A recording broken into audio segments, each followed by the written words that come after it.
Everyone. आज आपण बघूया नेक्स्ट चॅप्टर की तो आहे 6वा chapter, that is offences against the state. Offences against the state म्हणजे काय की शब्दातच आहे, त्यात वेगळं असं काही सांगायला नको की ऑफेन्सेस अगेन्स्ट म्हणजे आपल्या देशासंदर्भातले जे काही ऑफेन्सेस आहेत, देशाच्या संदर्भातच्या विरुद्ध जे कोणी ऑफेन्सेस करतं तर that is offences against the state. तर ह्याच्यामध्ये सेक्शन 121 टू 130 एवढे सेक्शन्स आहेत. त्यामध्ये 124A दॅट इज सिडिशन हा सेक्शन आहे. It is a very important topic in that main chapter. Sedition हा खूप महत्त्वाचा आहे, कारण सिडिशन हा जो टॉपिक आहे तर तो बरेच ठिकाणी लागतो आणि हा ॲज अ पेपरमध्ये लिहायला म्हणून हा खूप महत्त्वाचा चॅप्टर आहे, तो म्हणजे सिडिशन. आणि हा चॅप्टर नुसतं LLBला नाही तर LLMला हा एकदम 25 मार्काला क्वेश्चन येतो. State against the state, offences against the state हा LLMला सुद्धा क्वेश्चन आहे क्रिमिनॉलॉजी सब्जेक्टला, आणि LLBला आपल्याला IPCमध्ये हा आहे. त्यामुळे हा त्यासाठी खूप महत्त्वाचा आहे. आणि आपल्याला माहिती आहेत काही केसेस पण माहिती आहेत की जे आपण देशाच्या विरोधात जे काही गुन्हे आहेत तर ते आपल्याला माहितीच आहेत बरेचसे. ते आता आपण फक्त शॉर्टमध्ये बघूया. एकदम इझी टॉपिक आहे, फार काही वेगळं त्याच्यामध्ये नाही आहे. त्यातला सेक्शन 121 हा जो आहे, waging or attempting to wage war or abetting waging of war against the government of India. Whoever wages war against the government of India or attempts to wage such war or abets the waging of such war shall be punished with death or imprisonment for life, shall be also liable to fine. म्हणजे काय की आपल्या भारत देशाच्या विरोधात जर युद्ध करण्याचा प्रयत्न केला किंवा युद्ध करण्यासाठी जर कोणी अबेटिंग केलं की युद्ध करण्यासाठी कोणी जर चिथावणी देत असेल की युद्ध करण्यासाठी एखाद्याला अबेट करत असेल तर अशा गुन्ह्यामध्ये म्हणजे 121 काय सांगतो की भारत देशाच्या विरोधात गुन्हा करण्यासाठी किंवा युद्ध करण्यासाठी, भारत देशाच्या विरोधात युद्ध करण्यासाठी आणि युद्धाला कोणीतरी प्रेरणा देत असेल युद्ध करण्यासाठी तर त्याला शिक्षा होते. तर त्याला शिक्षा काय सांगितली आहे तर ह्याची लाईफ इम्प्रिझनमेंट सांगितलेली आहे. डेथ पेनल्टीसुद्धा आहे त्याला, डेथ पेनल्टी किंवा लाईफ इम्प्रिझनमेंट किंवा आणि विथ फाईन असे 2 प्रकारची शिक्षा सांगितली. आणि हा गुन्हा जो म्हणजे 121 सेक्शन आहे तो कॉग्निझिबल आहे, नॉन बेलेबल आहे, नॉन कंपाऊंडेबल आहे आणि ट्रायबल बाय सेशन आहे. म्हणजे तो सेशन कोर्टामध्ये कमिट होतो, म्हणजे डिरेक्टली तो सेशन कोर्टामध्ये ही केस चालवली जाते. नॉन बेलेबल आहे, त्याला बेल मिळत नाही ह्या सेक्शनला. नॉन कंपाऊंडेबल आहे म्हणजे कोणत्याही प्रकारची तडजोड त्याच्यामध्ये करू शकत नाही, तर आपण तडजोड होऊ शकत नाही त्या केसमध्ये. आणि कॉग्निझिबल आहे, दखलपात्र हा गुन्हा आहे. त्यानंतर 121A म्हणजे 121A सेक्शन आहे तो बघूया पुढचा. Conspiracy to commit offences punishable by section 121.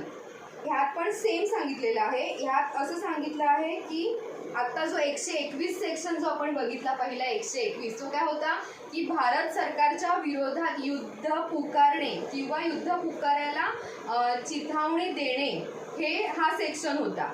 पण ह्याच्यामध्ये काय सांगितलं आहे, हे युद्ध करायला किंवा युद्धाला चेतावणी देण्यासाठीचा जो कोणी कट रचेल तर त्याला शिक्षा सांगितली आहे. ती कशामध्ये तर सेक्शन 121A मध्ये त्याला शिक्षा आहे. जो वरती काय आहे युद्ध करणे आणि खाली 121A काय आहे की युद्धाचा जो कोणी कट रचेल. कारण युद्ध करणारी माणसं वेगळी असतात, जी आपल्याला दिसतात ती माणसं वेगळी असतात, पण मागे जो मास्टर माइंड असतो, जो कोणी कट रचतो मुळात तो वेगळा असतो. म्हणून युद्ध करण्याला एक शिक्षा, दुसरा 121A काय सांगतो तर कट रचणे. तर ह्याच्यामध्ये पण काय सांगितलेली आहे, punish with imprisonment for life or with imprisonment either description which may extend to 10 years and shall also be liable to fine. म्हणजे कोणत्याही एका मुदतीच्या कारावासाची लाईफ इम्प्रिझनमेंट आणि विथ फाईन ऑर फाईन अशी शिक्षा त्याच्यामध्ये सांगितलेली आहे. सेम हा सुद्धा नॉन कंपाऊंडेबल आहे, नॉन बेलेबल आहे, कॉग्निझिबल आहे आणि ट्रायबल बाय सेशन हा सुद्धा डिरेक्टली सेशन कोर्टामध्ये चालवला जातो. आता 122 सेक्शन बघूया. Collecting arms etcetera with intention of waging war against the government of India. Whoever collects men, arms, or ammunition or otherwise prepares to wage war with the intention or either waging or being prepared to wage war against the government of India shall be punished with imprisonment for life or imprisonment of either description of for a term not extending to 10 years and shall be liable to fine. म्हणजे काय की भारत सरकारच्या विरुद्ध जर युद्ध करण्याचा जर उद्देश असेल, एखादं इंटेन्शन असेल भारत सरकार विरुद्ध किंवा भारताच्या विरोधात जर युद्ध करण्याचं कोणाचं इंटेन्शन असेल आणि त्याच्यासाठी त्या इंटेन्शनसाठी शस्त्र गोळा करणे. आपण हा 122 सेक्शन कुठे बघितलेला तर प्रिपरेशनमध्ये आपली स्टेजेस ऑफ क्राईममध्ये आपण बघितलेलं की स्टेजेस ऑफ क्राईममध्ये सेकंड स्टेज होती ती कोणती होती प्रिपरेशनची होती. तर प्रिपरेशनमध्ये आपण काय सांगितलं प्रिपरेशन स्टेजला शिक्षा होत नाही पण काही एक्सेप्शन्स आहेत जे मी 2-3 डेकॉयटी हा सेक्शन सांगितलेला. तर ते त्याच्यात काय होतं एक्सेप्ट होतं की ह्या 2 केसमध्ये फक्त काय होतं तर प्रिपरेशन केसला पनिशमेंट होते. हा तो 122 सेक्शन आहे म्हणजे 122 सेक्शन आहे तो काय कलेक्ट द आर्म्स. तर हा जो सेक्शन आहे तर हे waging of war collecting arms etcetera with intention of waging war against the government of India. म्हणजे जर शस्त्रास्त्र जर गोळा करतो आपण युद्ध करण्याच्या उद्देशाने जर शस्त्रास्त्र गोळा केली असतील युद्धासाठी तर अशांना सुद्धा शिक्षा होती. तर ह्याच्यामध्ये कोणाचा केस लॉ आहे संजय दत्तचा केस लॉ आहे. संजय दत्त गेला होता का युद्ध करायला किंवा भारताच्या नाही पण त्याने भारताच्या अगेन्स्ट त्याने युद्ध करण्यासाठी त्याच्याकडे शस्त्र ठेवली होती त्याच्या ताब्यात शस्त्र ठेवली होती म्हणून त्याला शिक्षा झाली होती. त्या पिक्चरमध्ये काय दाखवलं होतं त्याच्यापेक्षा सुद्धा त्यात दाखवलं ना काहीतरी पिक्चरमध्ये की हे सगळं म्हणजे नव्हतं झालं त्याच्या बाबतीत त्याला गुंतवलं गेलं वगैरे पण त्याच्याही पेक्षा we are a lawyer. So आपण काय बघणार आहोत की जजमेंटमध्ये काय सांगितलं त्याच्यावर चार्ज कोणता लावलाय संजय दत्तवर हे आपण बघायचं. मूवीपेक्षा जास्त जजमेंट आणि चार्ज काय लावलेला आहे तो बघायचा. तर संजय दत्तनी काय केलेलं शस्त्रास्त्र गोळा केली होती भारताविरुद्ध यासाठी त्यांनी शस्त्रास्त्र गोळा केली तो 122 सेक्शन आहे. नेक्स्ट सेक्शन आहे 123 that is concealing with intent to facilitate design to wage war. म्हणजे काय युद्ध करण्याचा जर बेत असेल आणि म्हणजे एखाद्याचं इंटेन्शन असेल युद्ध करण्याचं आणि जर एखाद्याला आपण सांगितलं कुणाला किंवा म्हणजे आपल्या जर मिलिटरी किंवा इतर कुणाला जर आपण त्याला सांगितलं तर ते युद्ध करण्याचा बेत फिसकटतो. म्हणून एखाद्याने जर त्याला माहिती आहे की हे लोक युद्ध पुकारणार आहेत पण जर त्यांनी लपवलं म्हणजे युद्ध करणं भारत सरकारच्या विरोधात युद्ध करणं सोपं व्हावं म्हणून जर त्याने ती गोष्ट लपवली आपल्या गव्हर्नमेंटपासून तर त्याला त्याच्यामध्ये शिक्षा होते. मग त्यात पण काय शिक्षा सांगितली आहे तर waging versus war shall be punish with imprisonment of either description for a term which may extend to 10 years shall also liable to fine. परत एकदा सेक्शन सांगते 123 सेक्शन आहे की युद्ध करण्याच्या युद्ध करणं सुलभ व्हावं सोपं व्हावं ह्यासाठी युद्ध कोणीतरी करणार आहे ही गोष्ट गव्हर्नमेंटपासून लपवून ठेवली तर त्या केसमध्ये जो कोणी लपवून ठेवेल त्याला शिक्षा होते. मग ती शिक्षा 10 वर्षापर्यंतच्या मुदतीची शिक्षा होते सोबत फाईन त्याला लागू शकतो किंवा फक्त शिक्षा सुद्धा होऊ शकते. सेम हा सुद्धा डिरेक्टली सेशन कोर्टामध्ये ही केस चालवली जाते. 124 सेक्शन आहे assaulting president, governor, etc. with intent to compel or restrain the exercise of any lawful power, whoever with the intention of inducing or compelling the president of India or the government of any state to exercise of a refrain from exercising in any manner any of the lawful powers of such president or governor, assault or wrongfully restrain or attempts wrongfully to restrain or overaims by means of criminal force or the show of criminal force or attempt to overawe such president or governor shall be punished with imprisonment of either description for a term which may extend to 7 years and shall be liable to fine. आणि same triable by session court. आता ह्याच्यामध्ये काय सांगितलंय लक्षात आलं नसेल माहिती आहे मला पण मी सांगते 124 सेक्शन काय सांगतो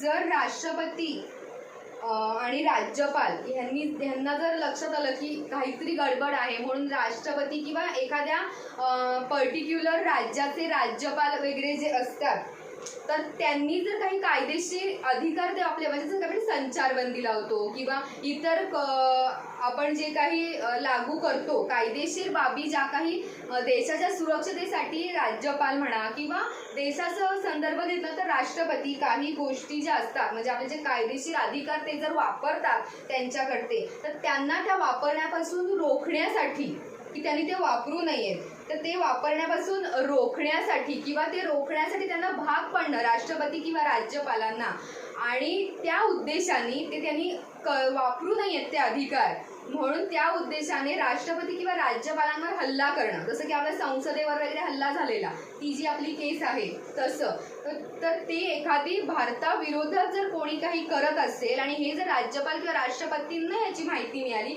म्हणून त्यांनी जर कोणतेही कायदेशीर अधिकार वापरत असतील आणि ते त्यांनी वापरू नये ह्या उद्देशाने त्यांच्यावर हल्ला करणे, तर अशा हल्ला करणाऱ्याला काय शिक्षा सांगितलेली आहे, तर कोणत्याही एका मुदतीची 7 वर्षापर्यंतची शिक्षा किंवा त्याला फाईन होतो. म्हणजे शिक्षा म्हणजे 7 वर्षापर्यंतची शिक्षा with fine or only punishment, म्हणजे imprisonment only 7 years up to 7 years imprisonment. नंतर 124A दॅट इज सिडिशन. खूप मोठा टॉपिक आहे, फक्त सिडिशनवर सुद्धा लॉंग क्वेश्चन येतो. तर सिडिशनवर जो आपला लॉंग क्वेश्चन येतो, म्हणून हा जर आम्ही इथे बोर्डवर लिहिला की तुमच्या लक्षात ठेवा 124A that is sedition. Sedition म्हणजे काय, तर राजद्रोह, म्हणजे आपण देशाच्या विरोधात जे कोणी करतो, म्हणजे आपलं जे राज्य आहे, किंवा पूर्वीच्या काळी सिडिशन म्हणजे राजाच्या विरोधात किंवा राज्याच्या विरोधात असं जे व्हायचं ते sedition. whoever by words either spoken or written or any sign or visible representation or otherwise brings or attempt to bring into hatred or contempt or excite or contempts to excite disaffection towards the government established by law in India shall be punished with imprisonment for life, to which fine may be added, for with imprisonment to which extend to 3 years, to which fine may be added, or with fine.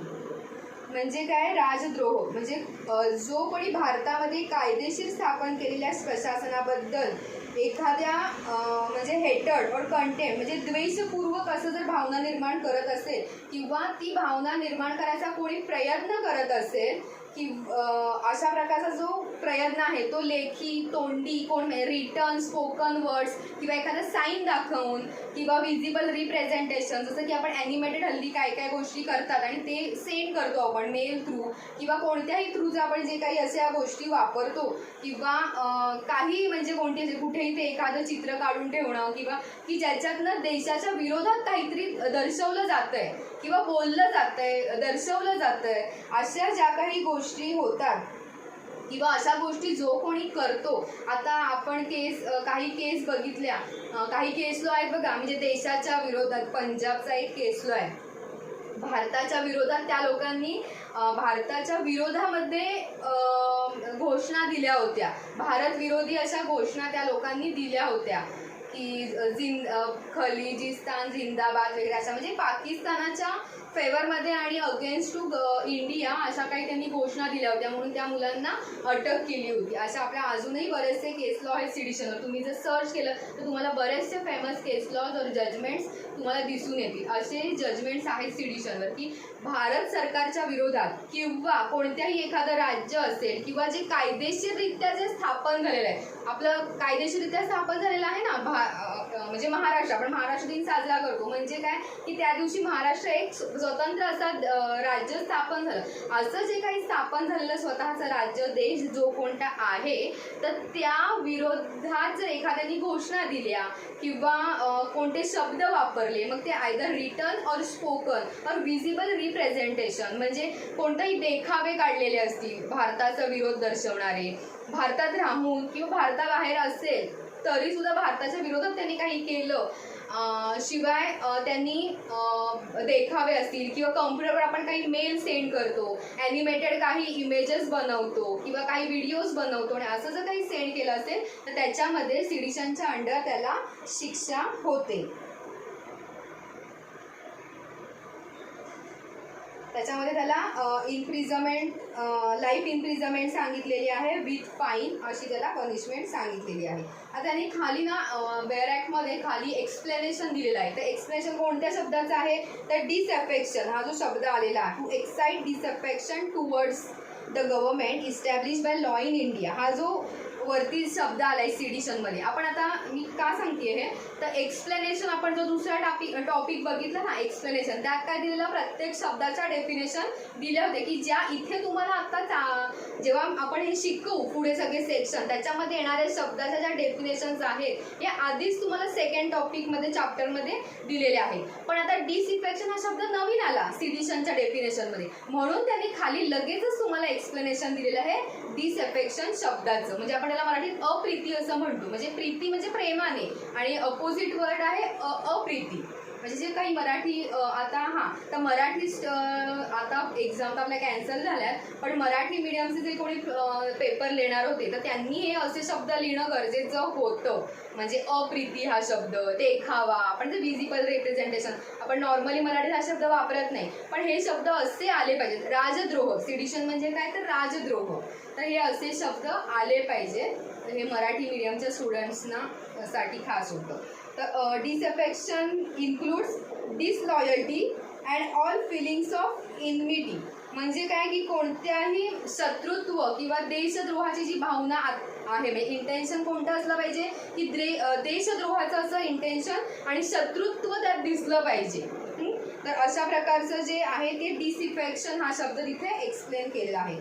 आणि second explanation आहे comments expressing disapprobation of the measures of the government with a view to obtain their alteration by lawful means without exciting and attempting to excite hatred, contempt or disaffection do not constitute an offense under this section. म्हणजे काय की शासनाच्या ज्या काही उपाययोजना आहेत कायदेशीर मार्गाने त्याच्यात जर फेरबदल घडवून आणण्याकरिता जर कोणती द्वेषाची अगर डिसअफेक्शनची भावना अबेट न करता, तसा प्रयत्न न करता त्याच्याबद्दल जर नापसंती व्यक्त करण्यासाठी केलेली टीका याखाली अपराध ठरत नाही. परत एकदा वाचते. शासनाच्या उपाययोजनांमध्ये कायदेशीर मार्गाने फेरबदल घडवून आणण्याकरिता द्वेषाची अगर अप्रीतीची भावना न चेतवता त्या तत्सम प्रयत्न न करता त्यांच्याबद्दल नापसंती व्यक्त करण्यासाठी केलेली टीका या कलमाखाली अपराध ठरत नाही. म्हणजे काय सांगितलंय एक्सप्लेनेशन सेकंडमध्ये सांगितलं की ह्याच्यामध्ये कोणतं येत नाही. म्हणजे जर एखादं गव्हर्नमेंटने आपला एखादा रूल काढला, म्हणजे टेम्पररी काही रूल काढले किंवा नियम तयार केले, काही लॉज तयार केले आणि त्यात जर अनेकांनी आपल्याच फायद्यासाठी जर त्याला विरोध केला त्या गोष्टीला, पण त्यात इंटेन्शन कसलं असलं पाहिजे, कोणत्याही डिसइफेक्शनचं इंटेन्शन नसलं पाहिजे. काहीतरी आपल्या फायद्याचं जर इंटेन्शन असलं आणि त्याच्यासाठी जर त्यांनी काही अपशब्द वापरून त्याला विरोध दर्शवत असतील तर तो सिडिशनच्या अंडर तो अपराध होत नाही. म्हणजे ऑफेन्स त्याच्या अंडर होत नाही. परत एकदा वाचून दाखवते. Comments expressing disapprobation of the measures of the government with a view to obtain their alteration by lawful means. म्हणजे त्याच्या व्यतिरिक्त जर एखादं किंवा अल्टरेशनसाठी म्हणजे ह्या ऐवजी हा आपण कायदा बनवूया की ह्या करून सोयीस्कर पडेल देशाला, म्हणून जर कोणी कायदा बनवत असेल that is alteration by lawful means without exciting or attempting to excite hatred, contempt or disaffection do not constitute an offence under this section. म्हणजे इथे कोणताही हेटर्ड, कंटेम्प्ट, डिसअफेक्शन ची इंटेन्शन नसेल आणि त्या प्रकारे जर त्यांनी विरोध दर्शवत असतील तर तो अपराध होत नाही. तर सेक्शन 125 बघूया. waging a war against any Asiatic power in alliance with the government of India. Whoever wages war against the government of any Asiatic power in alliance or at peace with the government of India or attempt to wage such war or abets the waging of such war shall be punished with imprisonment for life, which fine may be added, or imprisonment of either description for a term which may extend to 7 years, which fine may be added, or fine. म्हणजे काय की भारत सरकारशी ज्यांचे चांगले संबंध आहेत असं कोणतेही आशियाई देश आहेत, म्हणजे आशिया खंडातले कोणतेही देश की ज्याच्याशी भारताचे चांगले संबंध आहेत अशा देशाच्या विरोधात सुद्धा जर युद्ध पुकारत असेल कोणी तर त्याला सुद्धा ह्याच्यामध्ये शिक्षा सांगितलेली आहे आणि तो सुद्धा डिरेक्टली सेशन कोर्टमध्ये चालवला जातो. तसाच सेम 126 सेक्शन सुद्धा तसाच आहे की भारत सरकारशी जर एखाद्याचे चांगले संबंध असतील किंवा ॲटलिस्ट शांततेचे जरी असतील की कुठच्याही त्यांच्या विरुद्ध युद्ध नाही किंवा त्यांच्यात कोणतंही काही अशी हेटर्ड असं काही नाही आहे भारत सरकार आणि दुसरं देश की ज्याच्यात शांततेचे संबंध असतील अशा कोणत्याही जे राष्ट्र आहे त्या राष्ट्रामध्ये जर लूटमार करत असेल कोणी, म्हणजे हे शक्यतो कुठे घडतं लूटमार वगैरे बघितलं तर आपले बॉर्डरवर ह्या गोष्टी बऱ्याचशा घडतात की ज्या आपल्यापर्यंत पोहोचत नाही, पण ह्या अशा होते की तिथे लूटमार होते, काही घरांमध्ये आतंकवादी जाऊन लपलेले असतात, म्हणजे त्या देशातल्या तसे आपले सुद्धा जर कोणी तिकडे जाऊन लूटमार करत असतील किंवा असं प्रकारचं काही करत असतील कुठच्या देशांमध्ये की जे आपल्याशी शांततेत आहेत किंवा शांततेचे संबंध ज्याच्यामध्ये सोबत आहेत अशा देशांमध्ये जाऊन जर कोणी लूटमार करत असेल आपली लोक तर अशांना पनिशमेंट यामध्ये सांगितले. म्हणजे परत 126 section committing depredation on territories of power at peace with government of India. Committing depredation on territories of power at peace with the government of India. Whoever commits depredation or makes preparation to commit depredation on the territories of any power in alliance or at peace with the government of India shall be punished with the 7 years पर्यंत शिक्षा. आणि जर असा कोणी लूटमार करत असेल तर ह्यांची मालमत्ता ही सरकार जमा देखील होते की जी काही लूटमार केली असेल ती त्या जो कोणी ॲक्यूज आहे त्याला ती न मिळता ती सरकार जमा होते असं त्याच्यामध्ये सांगितलेलं आहे. आता 127 हा जो सेक्शन आहे त्याच्यामध्ये हे सेम सांगितलंय. Receiving property taken by war or depredation mention in the section 125 आणि 126. मग आता असं होईल की जे आपण 125 आणि 126 मध्ये सांगितलेलं आहे सेक्शनमध्ये की अशी जी मालमत्ता जी काही कोणती प्रॉपर्टी जर त्यांनी डिप्रिडेशन केली असेल तर ती भारत सरकारकडे जमा होते. मग आपण असं डिफेन्स करू शकतो की ही कोणत्या अगेन्स्ट किंवा कशाच्या अंडर भारत सरकार सुद्धा जमा करणार. तर हा 127 सेक्शन हेच सांगतोय की ही पॉवर आहे 127च्या अंडर म्हणजे आपल्या भारत सरकारला ही पॉवर दिलेली आहे की जी काही लूटमारीत किंवा युद्धामध्ये काही हस्तगत केलेली मिळकत असेल म्हणजे दुसऱ्या देशामध्ये आता भारत पाक युद्ध होतं आणि मग तिकडनं जेव्हा युद्ध झाल्यावर जी काही मिळकत आपल्या हाताला लागते किंवा अशी जी मिळकत आहे हे कुठचाही सोल्जर पर्सनली ठेवत नाही किंवा तिथे काही त्यांच्या छावणीत ठेवत नाही तर ती भारत सरकारकडे ती जी काही मिळकत असेल काही जे काही आपण युद्ध करताना जे काही आपल्याला जे काही सापडलं असेल तर ते भारत सरकारकडे जमा होतं. तर 128 सेक्शन आहे. आता हा ह्याच्यातून थोडासा वेगळा आहे का. Public servant voluntary allowing prisoner of a state or war to एक्सेप्ट. म्हणजे whoever being a public servant and having the custody of any state prisoner or prisoner of war voluntarily allows such a prisoner to escape from any place in which such prisoner is confined shall be punished with imprisonment for a life imprisonment for any description which may extend to 10 years. म्हणजे 10 वर्षापर्यंतची शिक्षा किंवा life imprisonment आणि with fine अशी शिक्षा आहे. तर कुणाला तर एखादा जो कोणी कैदी आहे म्हणजे प्रिझनर आहे ह्या सगळ्या शिक्षेच्या अंडर जो कोणी प्रिझनर म्हणजे प्रिझनमध्ये आहे जर तो म्हणजे एखादा युद्ध कैदी म्हणतो आपण तिला किंवा राज कैदी म्हणजे काय की प्रिझनर आहेत की ह्या सगळ्या जे अगेन्स्ट स्टेटमध्ये जे कोणी ॲक्यूज सापडलेले आहेत आणि जे प्रिझनमध्ये असतील आणि त्यांना पळून जायला त्या प्रिझनमधनं पळून जायला एखाद्या पब्लिक सर्वंटने त्याची इच्छा दर्शवली तर त्या पब्लिक सर्वंटला ह्याच्यामध्ये पनिशमेंट होऊ शकते. तसंच 129 आहे ती आहे की ह्याच्यामध्ये काय सांगितलं त्यांनी, त्याला मुभा दिली. त्यांनी प्रत्यक्षात सांगितलं नाही की तू पळून जा, पण त्याने असं काही सिच्युएशन घडवून आणली. म्हणजे 127 मध्ये असं सांगितलंय, सॉरी 128 मध्ये असं सांगितलंय की त्या प्रिझनरला डिरेक्टली पळून जा नाही सांगितलंय, पण इनडायरेक्टली त्यांनी सांगितलंय की त्याला अशी काही सिच्युएशन घडवून आणली की तो सहजरित्या पळून जाऊ शकतो त्या ठिकाणावर. असं जर काही त्या ह्याने प्रिझनरने किंवा पब्लिक सर्वंटने असं काही सगळी सिच्युएशन निर्माण केली, म्हणजे त्याला इच्छापूर्वक अशी पळून जाण्याची जर मुभा देत असेल तो, तर त्याला त्यात पनिशमेंट आहे. आणि 129 काय सांगतो की त्याला डायरेक्टली पळून जाण्यास कोणी मदत केली किंवा असं कोणती त्याच्या कामामध्ये त्याच्या हयगईमुळे किंवा त्याच्या एखाद्या निग्लिजन्समुळे जर युद्ध म्हणजे आपले जो प्रिझनर आहे, ॲक्यूज आहे, ह्या पब्लिक सर्वंटच्या हयगईमुळे किंवा निग्लिजन्समुळे जर पळून गेला तर त्या पब्लिक सर्वंटला ह्याच्यामध्ये शिक्षा सांगितली. आता प्रिझनर म्हणजे कोणता की ज्याने ह्याचे म्हणजे ह्या चॅप्टरच्या खाली ज्याने ऑफेन्स केलेले आहेत, म्हणजे ऑफेन्सेस अगेन्स्ट द स्टेट या अंडर जो कोणी प्रिझनर आहे प्रिझनमध्ये, त्याला पळून जायला पब्लिक सर्वंटने जर मदत केली किंवा त्याच्या निग्लिजन्समुळे जर तो पळून गेला तर त्या पब्लिक सर्वंटला ह्या 128 आणि 129 सेक्शनच्या अंडर पनिशमेंट होते.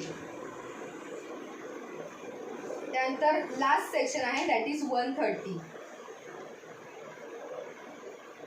aiding escape of a rescuing or harboring such prisoner. Whoever knowingly aids or assists any state prisoner or a prisoner of a war in escaping from lawful custody or rescues or attempt to rescue any such prisoner or harbors or conceals any such prisoner who has escaped from lawful custody or offers or attempt to offer any resistance to the recapture of such prisoner shall be punished with imprisonment for life or with imprisonment of either description for a term which may extend to 10 years shall also be liable to fine. म्हणजे कोण, असे जे कोणी कैदी आहेत, जे असे कोणी प्रिझनर आहेत की जे पळून जाण्यास त्यांना मदत केली किंवा बेकायदेशीरपणे त्यांना तिथनं सोडवलं आणि सोडवून जो कोणी पळून गेलेला आहे त्याला आसरा जरी दिला, तरी अशा सुद्धा लोकांना म्हणजे कोणते कैदी तर ही सगळी हे सगळे ऑफेन्स केलेले जे कोणी कैदी आहेत, प्रिझनर्स आहेत, ते जर कस्टडीमधनं पळून गेले आणि त्यांना जर कोणी राहायला आसरा दिला, म्हणजे बेकायदेशीरपणे आसरा दिला, त्यांना पळून जायला मदत केली किंवा त्यांना कैदेतनं सोडवण्याचा इतरही कोणी जर अशा गोष्टी केल्या, म्हणजे एक तर त्यांना सोडवलं, त्यांना आसरा दिला, त्यांना पळून जाण्यास मदत केली, असे जे कोणी आहेत तर त्यांना सुद्धा ह्याच्यामध्ये पनिशमेंट होते. असा हा खूप आणि ह्यातले जे सगळे सेक्शन आहेत 121 to 130 हे सगळे जे सेक्शन्स आहेत हे सगळे सेशन ट्रायबल सेक्शन आहेत. म्हणजे डिरेक्टली हे कुठचे JMFCला नाही तर डिरेक्टली सेशन कोर्टामध्ये हे गुन्हे चालले जातात. इतके गंभीर स्वरूपाचे हे गुन्हे आहेत. आपल्याला माहिती आहे देशाच्या विरोधात जे कोणी काही करेल तर तो देशद्रोह मानला जातो, दॅट इज सिडिशन किंवा हे सगळे गुन्हे हे त्याच्या अंडर केले जातात.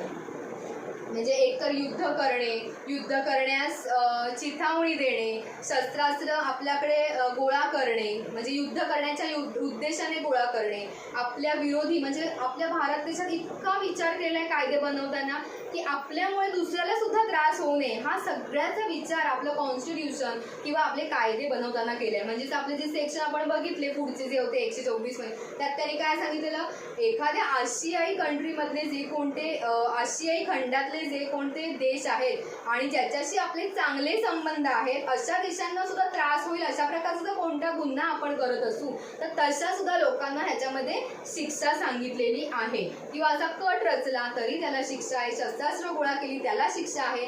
या ऑफेन्समध्ये जो कोणी ला शिक्षा सांगितलेली आहे त्या ॲक्यूजला म्हणजे त्या प्रिझनरला पळून जायला जो कोणी मदत करेल, जो कोणी आसरा देईल किंवा इनडायरेक्टली असेल डायरेक्टली असेल काहीही अशा प्रकारे जरी त्याला मदत केली तरी सुद्धा ह्याच्यामध्ये अशा वेगवेगळ्या प्रकारच्या शिक्षा आहेत. आता सिडिशनमध्ये काय सांगितलं तर सिडिशनमध्ये की जो कोणी देशाच्या विरोधात घोषणा देईल किंवा म्हणजे रिटन स्पोकन कोणत्याही प्रकारचा असं त्याचा राग त्याच्यात दर्शवेल म्हणजे त्याच्यात हेटर्ड म्हणजे हे सगळं प्रकार त्याच्यामध्ये आपला जो राग आहे देशाच्या विरोधातला किंवा देशविरोध ज्याच्यामध्ये दिसेल असे शब्द तोंडाने बोलणं म्हणजे रिटन ऑर आयदर स्पोकन किंवा कोणतेही विजिबल रिप्रेझेंटेशन म्हणजे ॲनिमेशन असेल, कम्प्युटरचा वापर करून केलेला असेल, असे कोणत्याही सगळ्या गोष्टीचा वापर करून जर एखादं आपण देशाच्या विरोधात काही गोष्टी करत असू तर ह्याच्यामध्ये त्याला शिक्षा सांगितली जाईल. असा हा इझी चॅप्टर आहे पण क्वेश्चन खूप इम्पॉर्टंट येतात. That is offences against the state section 122 to